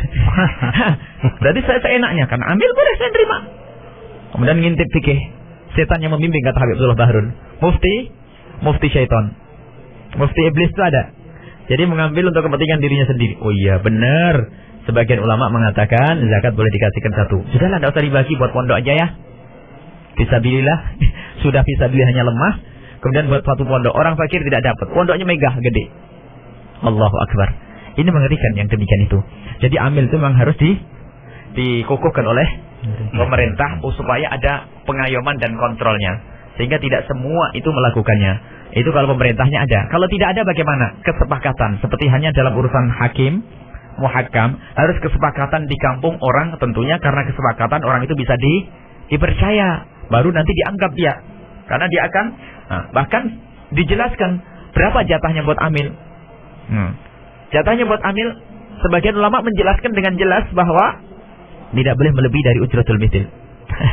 Bukan berarti dia ngambil seenaknya, tidak. Ujratul mithil adalah kalau orang semacam itu kira-kira digaji berapa sehari. Itu saja. Kalau kerja 4 hari ya 4 hari. Bukan berarti seenaknya, ada aturannya semuanya itu. Jadi amil itu adalah harus dikukuhkan oleh negara, dapat izin resmi dari negara. Kemudian setelah itu negara yang mengontrol. Jangan sampai tidak mengerti. Mohon maaf, ada sebagian badan pengumpul zakat, penyalurannya ini loh yang kami sesalkan. Makanya kami ingatkan, jangan menyerahkan ke tempat yang penyalurannya nggak jelas. Masa buat rumah sakit, masa buat ini loh yang berbahaya. Kalau untuk buatan rumah sakit dari infak sedekah yang, mohon maaf, apakah ada orang muslim yang sedermawan? Banyak. Yang diberikan pesantren kita tidak ada zakat. Bahkan kita selalu tanya zakat atau bukan. Kalau zakat tidak. Bisa berapa miliar berapa ini? Ini hanya pesantren kecil yang tidak dikoordinir oleh negara. Kalau orang lebih gede lagi bisa. Jangan diambilkan duit zakat. Selesai sudah. Harga mati ini. Kalau untuk membangun rumah sakit adalah dari infak hibah. Banyak orang-orang pengen hibah. Banyak, kami yakin. Cuman sekarang kerancuan amanat. Jangan senang seolah berjuah badan amil zakat, badan amil zakat, badan amil zakat, badan amil zakat. Tak taunya salah mengarahkannya. Ingat, akan dituntut oleh orang fakir nanti. Ya Allah, jatahku dibagikan kepada orang lain oleh si A, si B. Ini ada badan amal amil zakat terbesar di Cirebon. Ketahuilah, takutlah kepada Allah. Ini kan mendapat Imam Syekh Qardawi ini. Sekarang kejujuran. Masuk akalkah jika ada orang sakit lalu dibilang, ntar saja saya buat di rumah sakit? Hah, apa ini? Fakir. Kalau pengen buat rumah sakit, ambil dari ini. Makanya waktu ada orang tanya, Buya, bagaimana saya haruskah melanjutkan untuk membayar zakat saja ke salah satu badan ambil zakat yang ada di Cirebon ini? Kalau benar harus. Supaya mereka marah. Tapi kalau nggak benar, untuk apa? Zakatmu tidak jatuh zakat. Seolah-olah kau belum membayar zakat. Nah ini. Memang harus kita membuat tim zakat yang mereka melibatkan orang alim. Para fuqaha yang sesungguhnya. Yang takut kepada Allah. Ini cobalah, jujur saja. Anda berpikir, Anda yang bukan ustaz, Anda yang tidak punya pondok, maka Anda yang bukan panitia masjid, dan Anda bukan orang fakir juga. Supaya netral. Sebab kalau orang fakir, bahasa ini memihak orang fakir ya. Atau Anda punya masjid akan memihak masjid. Anda bukan orang punya masjid, Anda bukan ustadz, Anda bukan orang fakir. Coba, mana yang lebih Anda pilih dari dua pendapat? Seandainya pendapat yang memperkenankan itu akan ada. Tentu orang mengatakan fakir miskin harus perhatikan. Gak masuk akal masjid gede. Fakir miskinnya pada gak sholat karena sibuk. Duitnya untuk bangun masjid. Ya, ini memang barangkali ini adalah satu menggampangkan nukil fatwa. Padahal di Indonesia itu adalah orang paling hati-hati di dalam nukil fatwa. Berfanatik dalam bermadhab itu adanya di Indonesia. Sehingga Bahsul Masail pun kadang-kadang sedikit kurang adab banting kitab. Kadang-kadang karena mempertahankan pendapatnya. Kokoh. Kalau tidak muktamad nggak bisa. Bahkan kalau ngambil kitab-kitab yang lainnya, bahkan ada orang ngomong kalau kitabnya Qardawi sama Wahbah Zuhaili nggak bisa dipakai. Tapi giliran urusan zakat nomor 1 dia pakai. Aneh nih.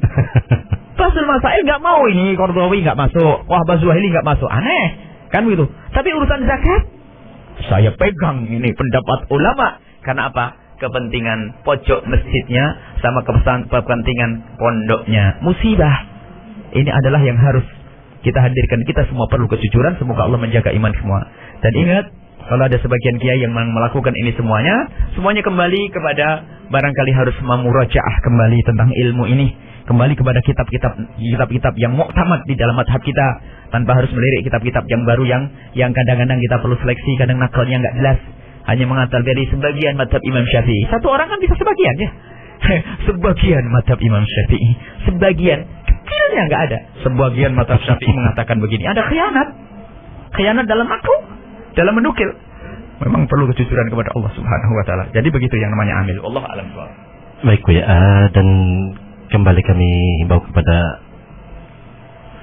sahabat radioku untuk bisa berinteraktif dengan kami di 0231-252-2549 atau via SMS 081321461079. Baik, sudah ada telepon yang masuk Bu ya, kita angkat saja.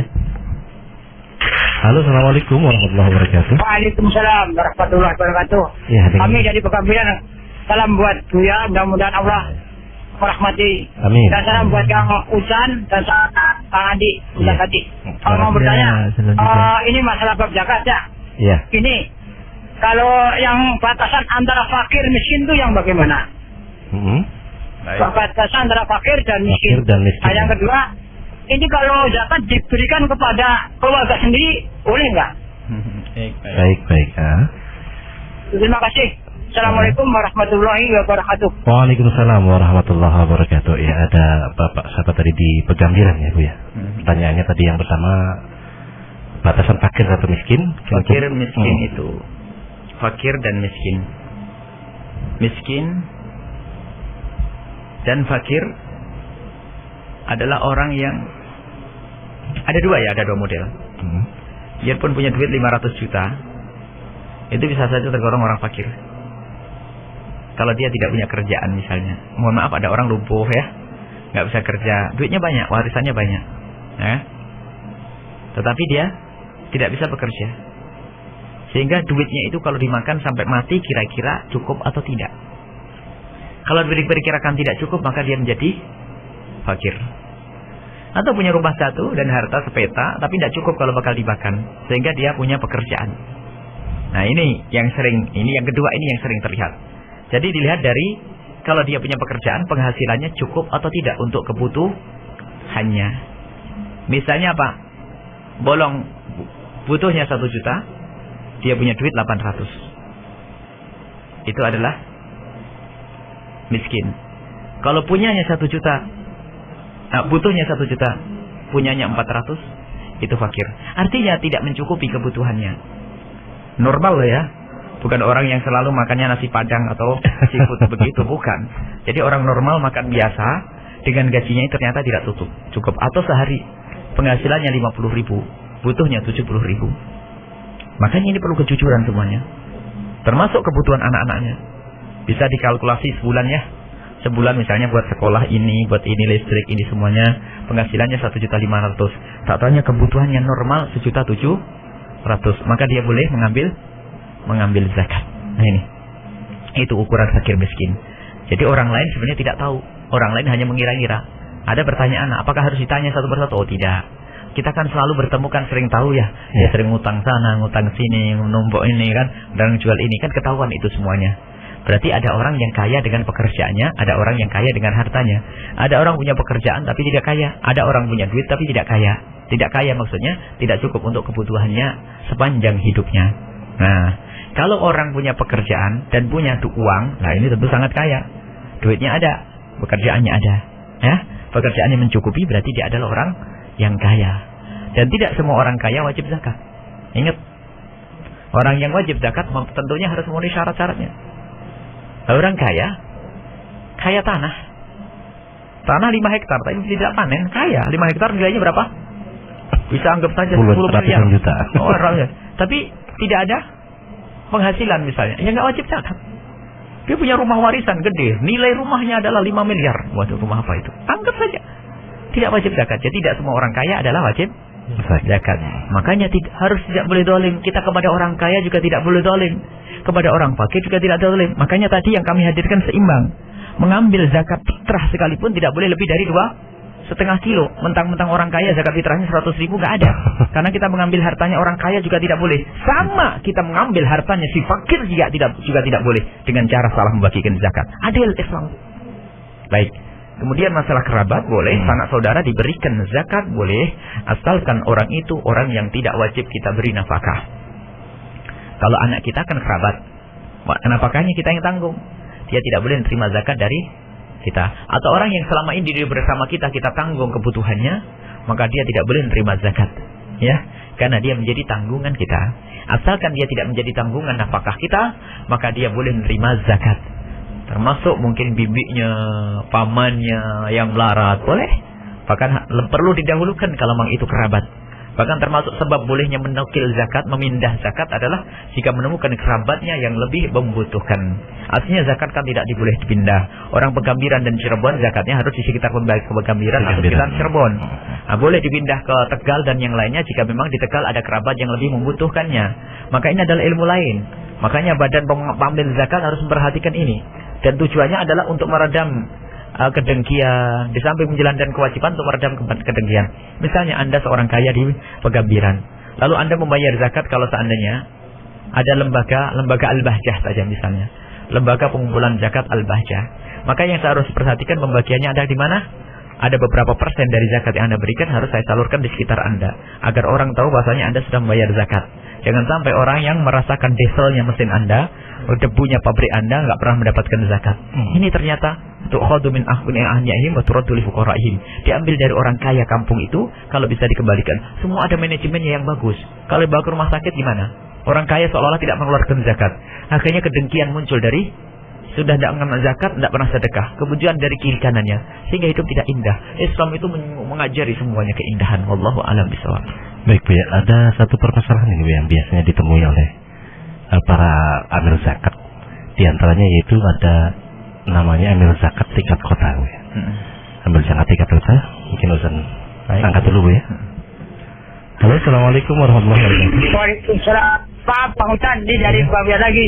Ya? Bolehkah kalau zakat kita itu kita berikan kepada orang yang sebenarnya orang itu tidak pernah sholat sama sekali, Kang Ustaz? Diberikan kepada yang memberikan solusi kepada kami supaya kami bisa membedakan mana apakah boleh Kak kalau zakat itu saya berikan kepada orang yang memang sebenarnya orang itu tidak pernah sholat dan dia menganggap ya gitu ya itu. Ya, Assalamualaikum warahmatullahi wabarakatuh. Waalaikumsalam warahmatullahi wabarakatuh. Baik Bu ya, mungkin akan lanjutan dari yang tadi Bu ya. Ada satu permasalahan yang biasa ditemui oleh Badan Amil Zakat tingkat PKM biasanya Bu ya. Karena apa? Biasanya Badan Amil Zakat ini terpusat langsung ke kota, di mana di sana juga ada Badan Amil Zakat juga yang tingkat kota. Itu biasanya di setiap masjid dan musola itu diwajibkan untuk memberikan setoran kepada amil zakat tingkat kelurahan sampai kecamatan sampai tingkat kota. Dimana kalau kita pelajari ternyata perjalanan zakat fitrah ini pembagiannya sudah sampai melewati sholat id. Artinya gitu. Bahkan mungkin dipergunakan untuk hal yang lain gitu loh Bu ya. Nah ini seperti apa Bu ya? Apakah kita harus mentaati yang seperti itu atau gimana Bu ya? Baik, ini juga pernah ada pengaduan. Biarpun kasusnya tidak di Cirebon, tapi biasanya kalau begini itu nggak ada beda. Kita jawab dengan sederhana bahwasanya selagi zakat disalurkan dengan cara yang tidak benar seperti belum membayar zakat dan tidak wajib dipatuhi.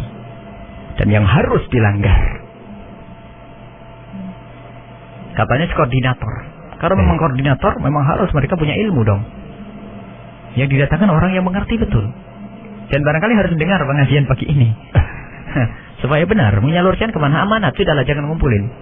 Bahkan ada kadang sebagian, mohon maaf, tidak usah tingkat kabupaten atau kota madya, tingkat sekolahan. Itu langsung dibagi untuk bancakan ustadz-ustadznya, hadiah buat ustadz tadi ini. Ada sebagian sekolahan, zakatnya adalah dipotong begini untuk ustadz-ustadznya. Bagian ini, innalillah. Ini musibah, kalau kita tidak jelaskan musibah. Jadi kalau memang tidak benar penyalurannya, dan zakat itu adalah, kalau memang kita wakil zakat sekalipun, sebisa mungkin diberikan untuk fakir miskin pada hari raya itu. Karena apa? Tujuannya zakat adalah untuk mengenyangkan orang di hari raya itu, tanggal 1 itu, agar mereka bisa berhari raya. Kalau sudah ditunda hari esok, sudah tidak ada hikmahnya. Bahkan kalau kita terlambat berikan zakat sampai terbenam matahari, itu jatuh sedekah minas sedekah. Belum zakat fitrah, dan kita masih dosa. Jadi tidak gampang hanya dengan sekedar manajemen zakat, manajemen ini, tapi ingat kepada Allah. Makanya waktu kemarin ada teman yang pengen yang ngadakan pengumpulan zakat saja, bagaimana? Harus maju mundur dong. Kita masih berpikir panjang karena ini amanat besar. Kalau tidak, sebenarnya memang amanat ini. Kalau kita tidak mengadakan, takut ada zakat yang salah. Tapi kalau mengadakan nanti saya akan berpikir, lah biar saya netral dulu lah. Biar nanti kalau sudah mapan, nanti kalau mungkin orang lain yang sudah ahlinya itu bisa mendengar, lalu bisa menjadi lebih baik, lebih enak kan daripada kita merintis dari nol. Tujuannya kita bukan ingin menggeser mereka, tidak. Kita ingin badan-badan amil zakat yang ada di Cirebon itu jangan sampai hanya menjadikan ustadz atau kiai itu sebagai pembina, tapi tidak disuruh membina. Jangan sampai para ustadz kiai-kiai dijadikan penasehat, tidak suruh nasihati. Ini musibah ini. Sebab lebih cenderung pada manajemen ekonominya, itu kesombongan yang tidak benar nih. Banyak teman-teman kita yang di kota-kota lain, saya itu dijadikan penasehat badan zakat apa namanya. Gak pernah saya diajak musyawarah, gak ini. Bahkan ini kan musibah. Mengambil ilmunya dari buku manajemen untuk bangun masjid ini dan sebagainya, amanat. Oh, insya Allah semoga dengan apa yang kami sampaikan, kami tidak akan ditanya di hadapan Allah. Kami tidak ingin ditanya oleh Allah Subhanahu wa ta'ala. Takut mengerikan siksa. Innar yaumal qiyamati alladzina takhawwaduna fi amwalillahi, yang mereka menyelami di harta Allah bi ghairi haqqin, tidak benar. Mereka akan di dalam api neraka, Masya Allah. Mari kita takut kepada Allah Subhanahu wa ta'ala. Tadi pertanyaannya apa tadi? Diberikan kepada orang yang tidak sholat ya. Oh, tidak sholat. Jadi Anda pilih orang yang sholat. Memangnya di tempat Anda tidak sholat semuanya? Akhirnya kan sampai dia tidak dapat gak apa-apa. Yang penting Anda salurkan kepada yang benar. Memang di dalam mazhab kita Imam Syafi'i, asalkan dia seorang muslim miskin, dia berhak menerima zakat. Akan tapi kalau zakatnya tidak mendidik dia, malah menjadi tidak benar, jangan dikasihkan ke dia. Biar tahu, bukan kita tidak memberikan zakat kepada dia. Menurut Imam Ahmad bin Hanbal nggak ada. Mereka mutlak harus dibeleh, murtad, nggak boleh menerima zakat. Nah, kalau zakat beda. Kalau sedekah Anda haram memberi orang tidak sholat. Kalau zakat masih sah, karena dia adalah seorang fakir, miskin, dan tidak sholat bukan menghalangi untuk menerima zakat. Bahkan sebagian mengatakan barangkali zakat bisa menjadikan dia sholat. Anda manage, suruh sholat beberapa hari, kasih zakat nanti. Kumpulkan. Jadi kalau masih ada yang sholat, kasih yang sholat. Ikutlah, itu saja. Kalau ada fakir miskin di kampung kita, kampung Anda ada 20 orang fakir, 10 sholat, 10 tidak. Kasih yang 10 sholat. Lalu kenapa yang lain tidak tahu? Ya saya hanya ngasih yang sholat saja. Memangnya yang tidak sholat nggak boleh terima? Boleh, tapi saya utamakan yang sholat. Ini kewajiban saya. Terus saya pengen dapat, sholat dulu. Selesai. Itu saja, wallahu a'lam bishawab. Baik Bu ya, ada lagi pertanyaan yang berkaitan dengan amil zakat Bu ya. Di sini di 7634. Assalamualaikum warahmatullahi wabarakatuh. Waalaikumsalam warahmatullahi wabarakatuh. Bu ya, saya mau tanya katanya, untuk zakat yang dikumpulkan di musala. Masya Allah, sudah ada telepon, kita angkat saja dulu yang ditelepon. Halo, assalamualaikum warahmatullahi wabarakatuh. Halo, assalamualaikum. Salam. Ya, dengan siapa di mana? Di Sumber. Assalamualaikum Bu ya. Waalaikumsalam warahmatullahi wabarakatuh. Saya mau bertanya, ini di kita ada amil zakat itu misalkan berat yang dibutuhkan itu mencapai 205. Kemudian yang kepada yang dimana itu ketika 32. Ya, pertanyaannya agak beras yang dikumpulkan, suaranya agak kurang jelas Ibu. Beras apa panen? Beras apa Bu? Beras zakat yang dikumpulkan? Kalau dikumpulkan itu sekitar ada 205 kilogram. 250 kilogram beras zakat Bu ya, beras zakat ya. Terus Bagikan kepada orang yang berhak. Berapa?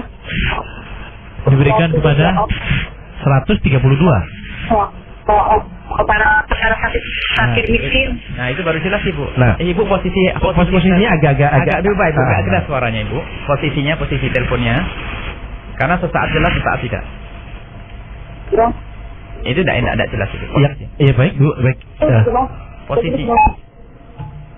Iya, mohon maaf buat Ibu ya, barangkali nanti bisa dicarikan posisi lagi yang lebih bagus. Dan mungkin insya Allah pertanyaan sama dengan yang akan kita baca nih dari SMS Bu ya. Katanya di untuk zakat yang dikumpulkan di musola itu harus tetap dibagikan 4 mud atau dibagi sesuai beras yang ada. Contohnya katanya beras yang terkumpul itu 1 kuintal Bu ya. Dan jumlah orang yang mendapat zakat sekitar 35. Lalu kami membaginya sekitar 4 kilogram per orang. 4 kilogram per orang. Baik. Dan lebih dari yang sudah dibagikan itu kami bagikan kepada amil zakat. Apakah pembagian yang seperti itu yang dibolehkan katanya? Mohon penjelasannya. Terima kasih. Assalamualaikum warahmatullahi wabarakatuh. Waalaikumsalam warahmatullahi wabarakatuh. Di dalam mazhab kita Imam Asy-Syafi'i radhiyallahu anhu ada satu pendapat bahwasanya paling sedikit adalah 5 golongan. 3. Jadi selagi ada. Kalau tidak apa-apa kepada fakir miskin, tapi jangan diberikan 1 orang. Biarpun ada pendapat diberikan 1 orang boleh, tapi mendapat lemah, tapi nggak benar itu nanti. Masyarakat bisa komplain, hatinya rusak semuanya. Jadi sebisa mungkin bagaimana diratakan kepada fakir yang ada di kampung itu. Kalau sudah diratakan misalnya dapat 4 kilo, kok masih lebih, kembalikan lagi kepada mereka. Jangan diberikan kepada yang tidak berhak. Nah kalau itu benar amil yang sudah disepakati, ya, amil ada wakil ya. Wakil adalah sekedar mewakili saja. Amil itu memang betul-betul ada syaratnya. Amil itu harus ditentukan oleh negara tadi. Tapi kalau sudah menjadi kesepakatan, nanti bisa saja itu dianggap sebagai amil dengan kesepakatan seperti halnya ada tahkim. Amil itu yang dipasai dia untuk mengatur zakat, mengambil zakat, kan dia ngambil uang tenaga. Maka itu paling mudah adalah dijadikan wakil. Dijadikan wakil itu adalah ya kita yang bayar zakat, gaji mereka. Karena dia telah memberikan pertolongan kepada kita untuk bagi zakat. Cuman permasalahannya orang bayar zakat tuh sok jadi pejuang, sok berjasa yang bayar zakat. Dipikir sudah ngasih sama orang. Bukan, itu haknya fakir miskin, bukan hak ente. Orang bayar zakat 100 juta, itu dipikir tuh sudah berjuang. Bukan. Itu duitnya fakir miskin. Makanya orang yang membagi-bagi harus kita gaji dong. Nah, kalau Bang Amil, tentunya memang kalau benar itu amil dan itu semua kejujuran. Saya berharap bahwasanya orang-orang yang berada di masjid tidak merasa jadi amil. Nah, tidak merasa jadi amil, cukup jadi wakil saja. Nah kan saya butuh zakat, butuh bukan atas nama amil, atas nama fakir. Anda fakir betul kan? Kalau Anda kaya, masya Allah sedekah Anda banyak. Masa orang kaya masih mau rebutan zakat nih ya? Jadi tidak usahlah jadi amil ya, karena amil itu ada syaratnya yang tadi itu. Jadi kalau memang Anda orang kaya di masjid itu, apa perlunya Anda dengan beberapa kilo saja? Kalau Anda fakir, Anda ambil dari haknya Anda sebagai seorang fakir, selesai, nggak ada masalah. Dengan demikian. Nah, kemudian setelah itu pembagian itu boleh kalau memang dia ambil benar, ya boleh diberikan. Tentunya jangan timpang. Diberi sedikit, misalnya ada 1 ton, diberikan kepada fakir miskin 200 kilo, sisanya buat amil. Ya enggak benar tuh. Itu amil yang licik itu namanya. Nah, jadi semuanya. Dan amil itu kalau bisa jangan melebihi dari gaji wajarnya kalau dia bekerja. Ujratul mitilnya. Ujratul mitil itu, nah kalau orang semacam dia itu digaji berapa sih sehari? Kan begitu. Jadi ambilkan dari duit zakat sebanyak itu. Biarpun aslinya memang ya ambil zakat itu aslinya dia kalau seandainya ini mohon maaf, ini memang harus dipilah betul antara wakil, ini orang yang sering salah. Wakil paling aman Anda jadi wakil sudah. Takut kami ngomong jadi amil beneran nanti langsung diamalkan di rumah. Anda bukan amil zakat. Tapi kan saya kerja keras. Anda kerja butuh duit atau tidak? Gitu saja. Kalau Anda butuh duit orang fakir, ambil dari zakat. Kalau memang ada amil yang kami sebut, ini kalau ada amil yang sudah ditentukan oleh negara dan sebagainya, dia boleh amil. Makanya mohon maaf, direktur sebuah badan pengumpulan zakat gajinya 6 juta sebulan misalnya. Ini unik atau tidak kira-kira? Diambil dari mana itu Dari zakat? Ya salam. Ijtihad, mujtahid mutlak akhir zaman nih. Ngambil hartanya orang fakir 6 juta tanpa ia sadari. Sudah begitu merasa di ahli surga terus. Finnar yaumil qiyamati, di neraka di hari kiamat nanti. Direktur sih. Karena perusahaan pengumpulan zakat sekarang jadi kayak perusahaan. Jadi profesi juga. Jadi masjid pun sekarang kayak perusahaan. Sudahlah, mari kita takut kepada Allah Subhanahu wa taala, itu saja, selesai. Kalau orang takut kepada Allah beres. Beres, enggak ada masalah ini. Permasalahannya orang tidak takut kepada Allah Subhanahu wa taala, biarpun jubahnya lebih gede dari jubah yang saya pakai, bisa saja dia atau imamahnya lebih gede, tapi maka semuanya perlu belajar dan kami pun perlu belajar. Dan itu bukan berarti kami sudah bersih, kami perlu belajar. Nah, karena kami belajar, kami ingin dibantu yang lainnya, sama-sama belajar. Wallahu a'lam bishawab. Ini mohon maaf sebelum pindah ke SMS yang lain, Bu ya. Ini ada sebagian praktek pengeluaran zakat. Itu ada seorang tokoh yang menyiapkan beras sesuai dengan kadar yang zakat itu, misalnya zakat fitrah 2,5 kilo. Baik. Kita angkat saja dulu kan ada ya. Halo, assalamualaikum warahmatullahi wabarakatuh. Waalaikumsalam warahmatullahi wabarakatuh. Waalaikumsalam warahmatullahi wabarakatuh. Man Kang Soleh. Kang Soleh di Kedau. Mangga Kang Soleh. Mau nanya kepada Buya. Ada seorang sakit gigi, dia lagi diperiksa. Dan dalam keadaan diperiksa, dia mengeluarkan darah. Akhirnya dia menelan darah. Yang ditanyakan, apakah menelan darah itu membatalkan puasa? Sementara itu lagi diperiksa, kalau dikeluarkan itu bikin sulit dokter. Itu aja. Terima kasih. Ya, assalamualaikum. Waalaikumsalam warahmatullahi wabarakatuh. Mungkin nanti bisa ditanyakan dulu. Ya, mungkin seperti tadi ada seorang tokoh yang menyiapkan uang sesuai dengan kadar zakat fitrah. Kemudian ketika ada orang membayar zakat dengan uang, dia ini pakai ijab atau akad transaksi. Kamu beli beras Anda ya, kemudian ini saya ambil, kemudian saya diambil. Apakah perlu yang semacam itu, dan juga apakah benar ini praktik yang semacam Kemudian ini? uangnya yang jadi zakat diambil. Iya, diambil. Dikumpulin. Iya. Tapi diibaratkan nih orang seakan-akan pengen ikut Imam Syafi'i, tetapi dengan cara seperti itu khilaf. Ya, sebetulnya tidak ada masalah sah. Cuman apa perlunya demikian itu? Apakah tidak tahu hikmahnya apa? Dalam mazhab Imam Syafi'i, hikmahnya beras itu ada langsung bisa dipakai. Sehingga langsung bisa dimasak di rumahnya, nggak usah perlu belanja sana, belanja sini. Hikmahnya seperti itu. Jadi orang kan biar hari raya itu bisa cepat bikin makanan dan sebagainya. Tidak orang perlu belanja. Sebab tidak semua orang dekat sama toko. Seperti yang Anda bayangkan ada di kota. Sebab Islam bukan untuk orang kota. Bukan untuk orang kota saja yang beli beras di kiri kanannya boleh. Islam juga untuk orang yang di atas pegunungan sana. Jangan sampai dia mendapatkan duit, ya ternyata mau beli beras dan beli lauk, ternyata masih turun. Mau beli beras. Ya, ini. Jadi hikmahnya adalah mempermudah kepada orang yang menerima zakat itu. Itu hikmah dari mazhab kita Imam Syafi'i radhiyallahu anhu. Jadi tidak perlu seperti itu. Kalau mang uang juga enggak, ya itu sah-sah saja, enggak ada masalah. Kalau langsung kepada uang saja juga enggak ada masalah, itu mazhab Imam Abu Hanifah radhiyallahu anhu. Cuman kalau dia berhelah itu sebetulnya apa maksudnya? Harus tanya dong. Tahu enggak hikmahnya kenapa Imam Syafi'i memilih beras dan tidak boleh yang lainnya? Nah, kalau hikmahnya adalah kemudahan, kalau sudah jadi duit sama, berarti kita bajunya adalah Imam Syafi'i, hatinya ada badannya adalah Imam Abu Hanifah, ya. Percuma, bukan begitu. Kalau kita ikuti Imam Syafi'i. Helah itu adalah, kita tidak perlu belajar helah. Justru kalau dikasih pemahaman yang benar. Kalau sudah pakai helah ini, ya boleh namanya helah. Helah itu adalah secara syariat adalah benar. Tapi menurut mazhab Imam Syafi'i maknanya tetap tidak kena. Jadi boleh-boleh saja semacam itu. Tapi tidak ada perlunya. Itu biasanya ilmu ikut-ikutan. Ilmu ikut-ikutan. Biasanya gini Bu ya, yang berkembang di masyarakat itu sekarang mereka itu miskin apapun sudah punya hutang kalau misalnya untuk makanan atau konsumsi lebaran. Sehingga kebanyakan masyarakat itu lebih suka uang karena bisa dipakai yang lain gitu. Makanya itu hujahnya Abu Hanifah juga, uang lebih bisa jadi apa-apa. Kita ikut saja Abu Hanifah, tidak ada masalah kok. Hanya jangan dilebihkan kalau mengambil duit. Enggak apa-apa. Ikut Abu Hanifah benar membayar zakat yang demikian itu, dan dari mazhab Imam Syafi'i juga ada yang ikut pada Abu Hanifah yang semacam ini. Bahkan banyak ulama-ulama dari mazhab Imam Syafi'i yang pindah kepada Imam Abu Hanifah seperti Ja'far at-Tahawi. Itu adalah seorang faqih yang mengumpulkan musnad Imam yang mengumpulkan hadisnya yang diriwayatkan Imam Syafi'i adalah seorang yang akhirnya bermadzhab Imam Abu Hanifah, sehingga dia adalah termasuk perawi dari Imam Syafi'i radhiyallahu anhu. Nah, ternyata banyak juga akhirnya tukar menukar pendapat yang demikian, tapi yang dikukuhkan dalam madzhab kita Imam Syafi'i radhiyallahu anhu adalah yang biasa makan beras adalah dengan beras. Itu adalah helah, itu ya wajar-wajar saja. Biasanya itu adalah orang yang hanya ikut-ikutan saja tanpa memahami hikmahnya apa sih.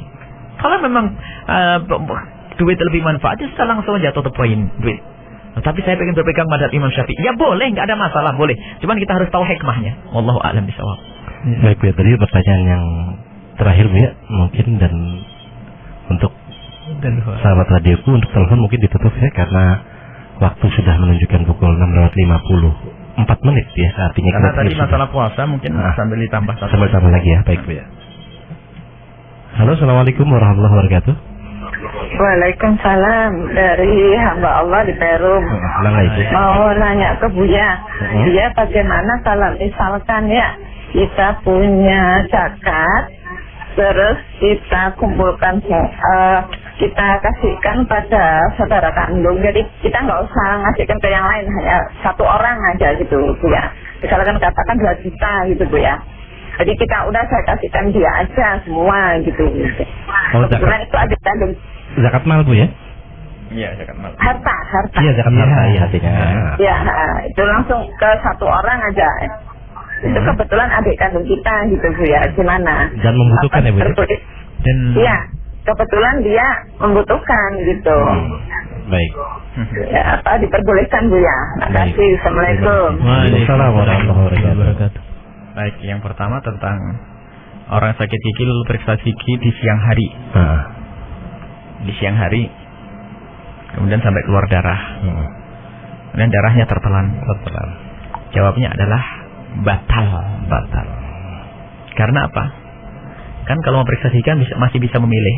Yang diperkenankan menelan darah yang ada di gusi adalah orang yang sudah diuji giginya seperti itu. Artinya tetap keluar. Kan ada orang yang gusi berdarah terus, itu dimaafkan. Tapi kalau memeriksa itu bisa milih. Kenapa tidak periksa di malam hari? Kenapa tidak ditunda setelah ini? Nah, ini kalau memang masih mungkin ditunda ke tempat yang lain, bukan darurat yang demikian itu. Tetap batal. Cuma tapi sakit sekali, tidak bisa, saya harus periksakan sekarang nih. Nah, ini permasalahannya bukan masalah itu.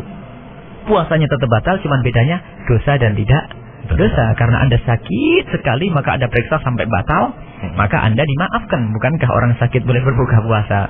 Cuman nggak ada nelen darah, nggak. Kecuali ada orang yang sebagian giginya berkarang sehingga dikit-dikit berdarah. Maka di saat itu adalah kalau terus-menerus tidak bisa ditahan, maka dimaafkan itu. Setelah berkumur selesai, dimaafkan, ada darah. Itu adalah darah yang dimaafkan. Kemudian masalah memberikan zakat kepada saudara kandung. Saudara kandung boleh menerima zakat asalkan tidak wajib nafkahnya. Nah, kaidahnya tidak wajib nafkah, coba dilihat di bab nafkah. Kalau saya seorang laki-laki, saudara kandung perempuan saya tidak boleh menerima zakat dari saya. Kenapa? Saudara kandung saya yang perempuan itu kalau melarat, secara otomatis kewajiban zakatnya adalah saya yang tanggung. Tapi kalau saya melarat, saya boleh menerima zakat dari saudara kandung perempuan saya. Ini boleh. Jadi pertama itu. Jadi kalau ibu yang punya duit, zakat mal. Kemudian ibu punya saudara kandung. Karena ibu perempuan, maka ibu boleh memberikan zakat kepada saudara kandung Anda. Karena saudara kandung Anda yang asalkan dan dia tidak hidup bersama Anda. Tapi saudara kandung yang sudah Anda ambil selama ini untuk hidup bersama Anda, maka dengan Anda cukupi, maka Anda boleh menerima zakat dari Anda. Nah, saudara kandung yang sudah sendiri boleh Anda berikan zakat tersebut. Nah, pertanyaan, bolehkah saya berikan kepada satu orang? Nah, jawabnya adalah di dalam mazhab kita Imam Syafi'i yang dikukuhkan tidak boleh diberikan kepada satu orang. Kecuali ada pendapat dari Imam Ahmad bin Hanbal. Ada Ibnu Mundir dari mazhab Imam Syafi'i. Riwayat dari Imam Abu Hanifah dan Imam Malik. Boleh diberikan kepada satu orang. Nah, ini boleh diberikan kepada satu orang. Akan tapi kita perlulah di samping itu kita silaturahmi kepada orang lain kan. Jangan saudara saja. Kecuali mendesak kebutuhannya misalnya. Di samping sakit, melarat, ya kan? Ancur-ancuran ya. Masuk rumah sakitnya saja habis 1.500.000 loh. Aplikasikan semuanya, nggak apa-apa di situ. Kita ikut Ibnu Mundhir dari mazhab Imam Syafi'i. Tapi kadang keadaan normal, yang lain juga ada yang butuh. Sebutuh dengan saudara Anda, barangkali udah bedakan saja. Yang lain dapat 500, saudara Anda dapat 1.500 wajar. Tapi jangan sampai hanya kepada saudara saja satu untuk diberikan satu orang. Paling tidak 3, minimal 3. Itu pun dalam mazhab Imam Syafi'i diperkenankan 3 seperti yang dikukuhkan oleh Imam Al-Ustukhari, ya, Imam Royani dalam mazhab Imam Syafi'i dan juga Imam Ustukhari. Kemudian sekelompok dari ulama mazhab Imam Syafi'i memperkenankan minimal 3. Anda bagi 3 itu semuanya. Satu juga bagi dia 700. Anda bagi 3 itu lebih aman. Kalaupun Anda harus satu, lihat kebutuhannya. Kalau darurat semuanya, utangnya sampai numpuk-numpuk dan sebagainya, sudah melarat, utang lagi, anaknya sakit, nggak ada masalah. Nah, tapi ingat, yang harus kita pentingkan adalah bukan karena kita ngikut hawa nafsu, tapi karena kita memikir kepentingan orang. Dan kepentingan orang ini harus kita adil. Orang lain pun harus kita pikirkan. Dan memang kalau sama-sama melarat, yang didahulukan adalah saudara kita. Misalnya ada orang fakir tetangga kita, ada saudara kita juga fakir, saudara yang boleh menerima zakat dengan ketentuannya tadi, maka yang didahulukan saudara. Karena itu ada punya silaturahmi sekaligus penyampaian zakat. Wallahu a'lam bishawab. Baik sahabat radioku dimanapun Anda berada, akhirnya kita sudah sampai di penghujung waktu dan kita akan masuk ke sesi yang berikutnya, yaitu kesimpulan dan langsung ditutup dengan doa oleh Buya Yahya. Kesimpulannya, Bismillahirrahmanirrahim, kami ingin mengetuk hati kepada semua yang berjuang di dalam dunia zakat ini. Itu harta Allah yang kita harus berhati-hati, benar-benar berhati-hati, dan kita perlu kejujuran. Keluarkan kepentingan pribadi kita dari urusan-urusan duit ini.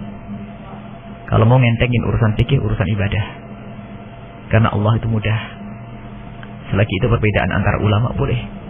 Tapi kalau urusan keuangan, mabniun alal musyahadi, yang namanya uang duit itu adalah dibangun atas dasar ketat, nggak boleh ngentengin. Dan semua ulama insya Allah tartil apa kaidah tersebut. Maka semua harus koreksi diri.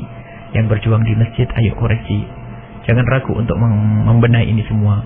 Dan kalau misalnya ada sebuah masjid atau sebuah pesantren, kemudian mengambil apa yang kami sampaikan ini, komandokan ke orang lain bahwasanya pesantren ini tidak boleh terima zakat, pondok ini nggak boleh terima zakat, masjid nggak boleh terima zakat. Akan tetapi masjid ini mau roboh, tolong kirim sedekah sunnahnya, infaknya. Orang bakal mengirim itu semuanya. Dan ini adalah ilmu. Dan kadang ada orang yang sudah kita ingatkan masih lupa. Buya ini zakat. Buya ini zakat. Dan kemarin pun masih ada. Yang tahun lalu sudah kami ingatkan, ternyata tahun ini masih membayar. Ini menunjukkan barangkali beliau-beliau itu adalah belum bisa meyakini apa yang kami sampaikan ini. Dan ketahuilah, Anda rugi. Zakat Anda tidak akan jatuh sebagai zakat. Percuma. Paling enak Anda datang ke kiai kalau Anda pengen membantu kiai, dalam arti kiai biasa saja tanggungan. Bilang saja, kiai saya punya zakat, tolong bagikan kepada fakir miskin yang Anda kenal. Di belakang kiai sana banyak orang-orang melarat. Kiai kadang-kadang tempat ngadunya orang melarat. Kadang-kadang orang datang tidak hanya minta ilmu. Kadang-kadang saya sakit, tidak bisa berobat, ada. Kadang saya punya utang, nggak bisa bayar, bisa ada. Itu kiai. Biasa tempat ngadu yang semacam itu. Dan tidak semuanya bisa diselesaikan oleh sang kiai. Maka dengan duit zakat yang Anda titipkan bisa bermanfaat. Tapi kiai itu sendiri harus jujur, bukan untuk dirinya sendiri. Kecuali kiai itu fakir, tolonglah lagi ini. Kalau kiai itu fakir, Anda harus diutamakan dari yang lainnya nih. Kalau kiai di kiri kanan fakir, kerjanya ngajar tok, usaha juga nggak punya, sesaat nengok kuli, sesaat ini kerjaannya hanya warung kecil, itu Anda harus perhatikan itu. Tapi kecuali kiai sudah jelas perusahaannya ini ada, tanahnya banyak, kebunnya banyak, ya sudah itu lain. Kan bisa ketahuan kiai fakir. Dan rata-rata kiai itu melarat. Rata-rata. Karena mereka tidak sibuk urusan dunia. Maka dia berhak menerima zakat karena kemelaratannya, bukan karena kekiaiannya. Maka ini jangan sampai gara-gara ini kiai nggak dikasih semuanya. Anda haram, dosa. Kiai awal dikasih. Nah, para PKM, Badan Ambil Zakat, tolong utamakan tuh kiai-kiai yang melarat itu, karena mereka yang mengajar. Cuman sisi lain, nggak adab orang ngasih kiai zakat tuh, karena zakat tuh min ausyahi amwalin nas, kotoran hartanya manusia. Masa kiainya dikasih harta yang kotor? Kalau Anda cinta sama kiai Anda, ambil yang paling bersih. Rasulullah itu tidak ingin cucunya makan kurma dari zakat, dikeluarkan kayak nyongkel najis tuh. Sama kalau Anda cinta kepada ulama, semestinya jangan dikasih duit zakat dong kalau ulama itu fakir. Anda beri yang lainnya. Wallahu a'lam bishawab. Bismillahirrahmanirrahim. Alhamdulillahirrahmanirrahim. Allahumma shalli ala sayyidina Muhammad wa ala sayyidina Muhammad. Ya Allah, berikan kepada kami kesadaran dan keinsyafan ya Allah, agar kami bisa mengikuti kebenaran yang kami dengar ya Allah. Allahumma arinal haqqa haqqa, tunjukkan kebenaran sebagai kebenaran ya Allah, dan tunjukkan kebatilan sebagai kebatilan ya Allah, sehingga kami bisa mengikuti kebenaran dan menjauhi kebatilan ya Allah. Ya Allah, kumpulkan kami dengan orang-orang yang baik ya Allah. Kirimkan kepada kami orang-orang baik yang kau ridhoi, yang kau cintai ya Allah. Jadikan kami ahli membayar zakat ya Allah, dan jangan kau jadikan kami orang yang nerima zakat ya Allah. Jadikanlah harta kami harta yang berisi ya Allah, harta yang halal yang berkah yang mengantarkan kepada kemuliaan di dunia dan di akhirat ya Allah. Jika ada di antara yang mendengar suara ini ada yang tersinggung perasaan mereka, ada yang merasa sakit hati mereka, kami mohon muliakan mereka ya Allah, muliakan mereka ya Allah, muliakan mereka ya Allah, muliakan mereka ya Allah. Sungguh Engkau Maha Kuasa ya Allah. Jangan kau jadikan mereka semakin sakit karena kalimat kami, dan ampuni kami dosa kami ya Allah. Mudahkan segala urusan kami, lapangkan rezeki kami. Amin. Jika ada yang sakit sembuhkan, yang ada hutang mudahkanlah kami dalam bayar hutang. Ya Allah, berikan kepada kami umur panjang dalam ketaatan serta sehat walafiat, dan berikan kepada kami semua husnul khotimah. Husnul khotimah, mati dalam keadaan iman ya Allah. Rabbana atina fid dunya hasanah wa fil akhirati hasanah wa qina adzabannar. Sallallahu alaihi wasallam Muhammadin wa ala alihi wasallam. Alhamdulillahirabbil alamin. Al-Fatihah.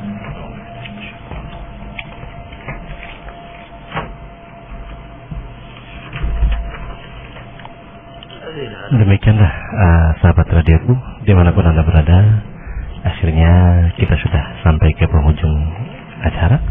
Oleh karena itu semoga apa yang sudah kita bahas pada pagi hari ini akan bisa bermanfaat bagi kita semua. Amin ya rabbal alamin. Akhir kata kami mohon doa dan mohon maaf atas segala kekurangan. Subhanakallahumma bihamdika asyhadu an la ilaha illa anta astaghfiruka wa atubu ilaik. Wassalamualaikum warahmatullahi wabarakatuh.